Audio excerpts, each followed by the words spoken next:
What's up, J Squad? And today we'll be going over Game 5 of the NBA Finals between the Bucks and Suns. This was just all Bucks, honestly. It was all Bucks. The Bucks only won by four, so you don't think that. Well, you don't think that it's all Bucks, but end of the first quarter, the Suns are up 16, right? But then the Bucks won the second quarter by 19 points. Okay, win by 7 in the third. Yes, they lost in the fourth, but that lead that they gained, the lead that they got between the second and third was too big to come back from, honestly. Okay, now let's go over the leaders for each team.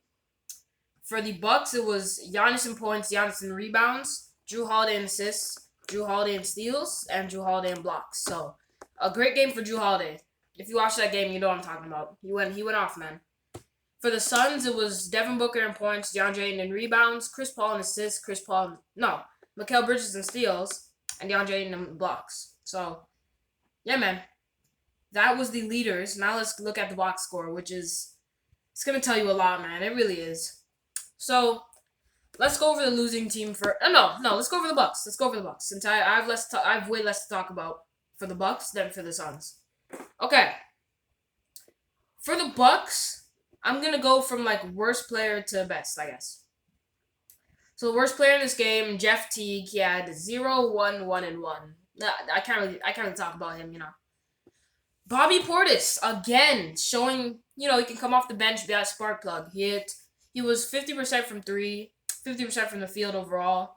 9, 3, 0, and 2 for him. So, not a bad game. Stats don't show everything, though, especially for Bobby. But, yeah. Great game for him, and as always, Pat Connaughton came and delivered. Man, 4 for 6 from 3. 4 for 6 from 3. And all he hit was threes, which is ridiculous. And he didn't hit any 2-pointers. Actually, I want to see if I can check something on StatMuse, actually. If I go on StatMuse, can I see? I might be able to see this, like the shot chart for the finals in 2021 finals, obviously. 2021 finals shot chart. Can I? Oh, I can't see the finals. You're kidding. Yeah, I can't see the finals, but still. But yeah, Pat Connaughton is really just a spark plug as well with Bobby. They've really only been playing Bobby and Pat off the bench, but it's been working. They have a 7-man rotation. It's been working somehow. But yeah, now we go to the stars of the game. Chris Middleton, the big three. First, let's go over PJ Tucker and Brook Lopez. First off, for PJ Tucker, the refing. The refs, PJ Tucker has played against guys like Kobe. He's guarded LeBron. We saw him guard KD. Who else? Devin Booker right now, obviously. Who's another guy? He's Joe Johnson. He's played against a bunch of ISO players. But even James Harden. But I have never seen when a player goes up for a shot. So this is like the hand that they're shooting with, and the ball, the hand that is guiding the ball, basically. No, this is PJ Tucker's hand, and this is Devin Booker. Every time Devin Booker's shooting, when PJ goes like this, they're calling it a foul. PJ is putting his hand like this, so now you're Devin Booker. PJ's putting his hand like this. Like this. Just in front of him, and they're calling fouls every time. How many fouls do you have? 5. He had 5 fouls. That's the way he plays defense, though. Getting good contests. He might not be the best lockdown defender. He is a great defender, don't get me wrong. But he's not a guy who's get blocks and steals. He's more like play good defense and get, good shot contests. He's not really, blocks and steals. I already said that. But yeah, they gotta stop calling that, bro. They gotta stop calling that. I can't wait until next season when they stop calling, the pump fake and then jump into thing. You know that? Like what Trae Young and Devin Booker does. Yeah. Okay, now let's move on to the big three. All three of them, I have a lot to say about all three of them, honestly. They all went off. I'll just say the stat lines first. Chris Middleton, 29, 7, and 5. He's finally playing consistent back-to-back games. Jrue Holiday, 27, 4, and 13. It was the Jrue Holiday show this game. And Giannis had 32, 9, and 6. And a top 15 dunk that I've seen in a game. Okay, probably not top 15, but you know what I mean. A very, very good dunk and a very clutch one at the end of game 5. I'm going to go from worst performer or least best since they all went off. I'm going to go from least best to best. So I'm going to start with Chris Middleton. I'm not saying he had a bad game. I'm just saying out of the big three, he had the worst game. 29, 7, and 5. No steals, no blocks on 52% from the field. And honestly, as I said, he's finally starting to get back into his consistency. In fact, last game, we know he had 40, which is insane. But I want to see what he did in game 3. In game 3, did he play good? Yes, he did. 42% isn't terrible. 42% from the field, not bad. 18, 7, and 6 in game 3. So he's been bringing back his consistency, and the Bucks need all of that if they want to win. They need every bit of it. But yes, the Bucks have now won 3 games in a row, and he's a big part of it. So yeah. Now, this is going to be surprising to say, but honestly, Giannis played the second best on the Bucks this game. It was definitely Jrue Holiday who was the player of the game for me. Okay, let's go over Giannis. Somehow he didn't have a steal or a block, but 32, 9, and 6 on 60%. Well, 61%. Great game, obviously, as you can tell. And he only took 1 3. And I'm happy, bro. Giannis is finally locking in and not taking those threes that he was taking at the start of the playoffs, you know? Against, like, the Nets, why does he need to take 3 threes if he's going to make 1 and sometimes 0? But now he's finally locking in, as I said, and only taking 1. He didn't make it, but he's only taking 1. But yes, just, it's hard to explain how good he played, man. Playing great defense. It doesn't show up in the box score at all, because he had 0 steals and blocks combined. But still, he was playing great defense, obviously playing good offense, and in the mid-range, man, it's surprising to say, but he was better. He was better than a lot of guys this game in the mid-range. A lot.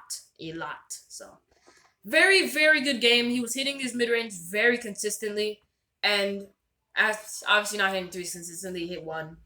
Or not hit 1, he took 1 and missed it. He was playing aggressive. He got to the line. He was 4 for 11 from the line, but at least you know he's playing aggressive, you know? But yeah. Now I'll tell you guys what I was talking about.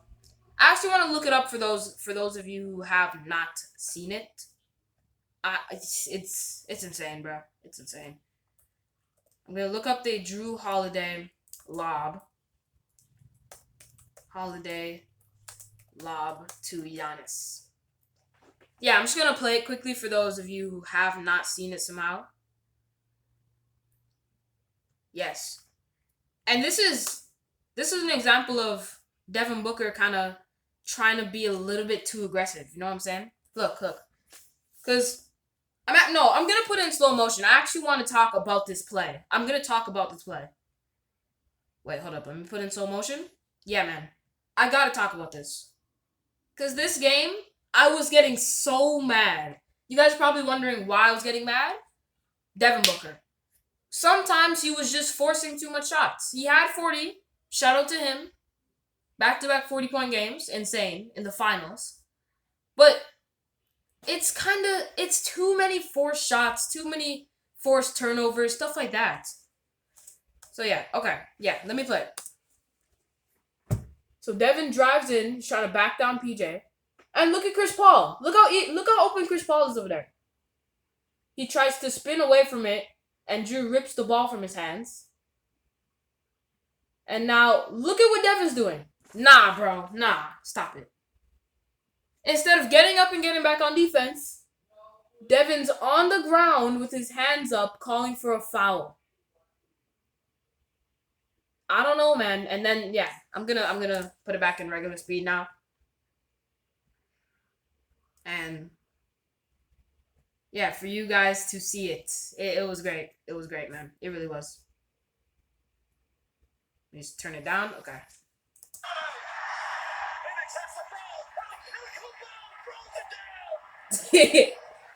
Commentators are going insane. But yeah, for those who didn't see it properly, I'm gonna replay it one more time. Actually, I'm gonna play this in kinda slow mo, kinda.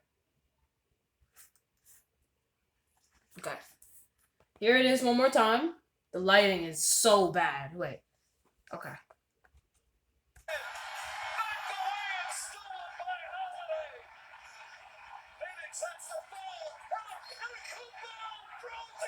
He threw the lob from half court. Shout out to Jrue Holiday, bro. Just shout out. That biggest game of his career, probably by far. And yeah, man, he showed out. He really did. Let me go back to the box score. But yes, Giannis, that was the play I was talking about where he had one of the clutchest dunks that I've ever seen. And yeah, now we talk about Jrue Holiday. 27, 4, and 13. I feel like it's a lie that he missed 8 shots because while I was watching the game, I didn't see him miss. I did not. I saw him miss twice, 2 times while I was watching the game. Because I didn't get to watch some of it because I went for a shower. I'm just going to say it. But yeah. I swear I saw him miss like 2, 3 shots this whole game. Not the whole game, but this whole time I was watching. But yeah, like, just setting up his teammates, as you see, 13 assists. Setting up his teammates, like, getting good finishes at the rim, what he does, slashing. And, as you can see, scoring efficiently. 60% with 27. And, as I said, he led the Bucks in steals, so he was playing insane defense. Insane defense. I don't know. I don't know what the Suns are going to do. Now let's talk about them. Let's talk about them, bro. I'll go from worst to least as I did last time. Not worst to least. Worst to best. And, yeah. So, first off is... Wait, it's still loading in. Okay. First off is Jay Crowder. 10, 5, and 3 on 57%. Not really much you can say about him. I didn't see that much from him. So, yeah. Devin Booker, 44, 3, and 2, yeah, and a block. I feel like it's a lie that it says he's 17 for 33. I don't know. But yeah, this was not 40 points, but it didn't look like the greatest game for him. He was kind of complaining for fouls, a little bit too much, stuff like that. Just kind of, as I said, forced errors, forced misses, forced shots, DeAndre Ayton had his DeAndre Ayton stat line. Surprisingly, only shot 58%, which is weird to say. But yeah, 20 and 10 with an assist and 2 blocks. So good game for DeAndre. Good game. I didn't even see that much, honestly. But yeah. And then Mikal Bridges and Chris Paul. First, we'll go for Mikal. I'm just going to straight up say it. Mikal's been the most underwhelming player in this series. Mikal had one great game, I'm pretty sure. Wasn't even in the series? Nah, I gotta check that. I think he had 27 and 7. This game he had 7 and 5. It's definitely not that game I'm talking about. This game 4 and 2. 4 and 2. And then game 2, he had 27 and 7. So he's had one good game and in this series. And honestly, just this whole playoff run he's been pretty underwhelming. The Suns have been winning, obviously. But, Mikal is not contributing to that winning that much, honestly. It's sad to say, but he's really not. And if they want to win this series, come back from down 3-2, he's got to step up, bro. He's just straight. That's all I got to say. That's all I got to say about Mikal. And then Chris Paul, the box score shows that he was the second best player in this game, having 21, 2, and 11 with a block on 60% from the field. So it sounds like an amazing stat line. It's just, we're not used to seeing, how do I explain this? We're not used to seeing Chris Paul forcing shots. That's weird. And I don't know how it says he had 1 turnover. I swear I saw him have like 3, but I don't know, man. He kind of didn't have the greatest game. Not the greatest game, but pretty good one. Pretty good one. But yeah, I don't know what to say. The Suns could lose this in 6 since Milwaukee has not lost at home yet in the series and they're going back home. So yeah, hopefully I can still might get my prediction right, saying Suns in 7. Hopefully, but yeah, that was my first game that I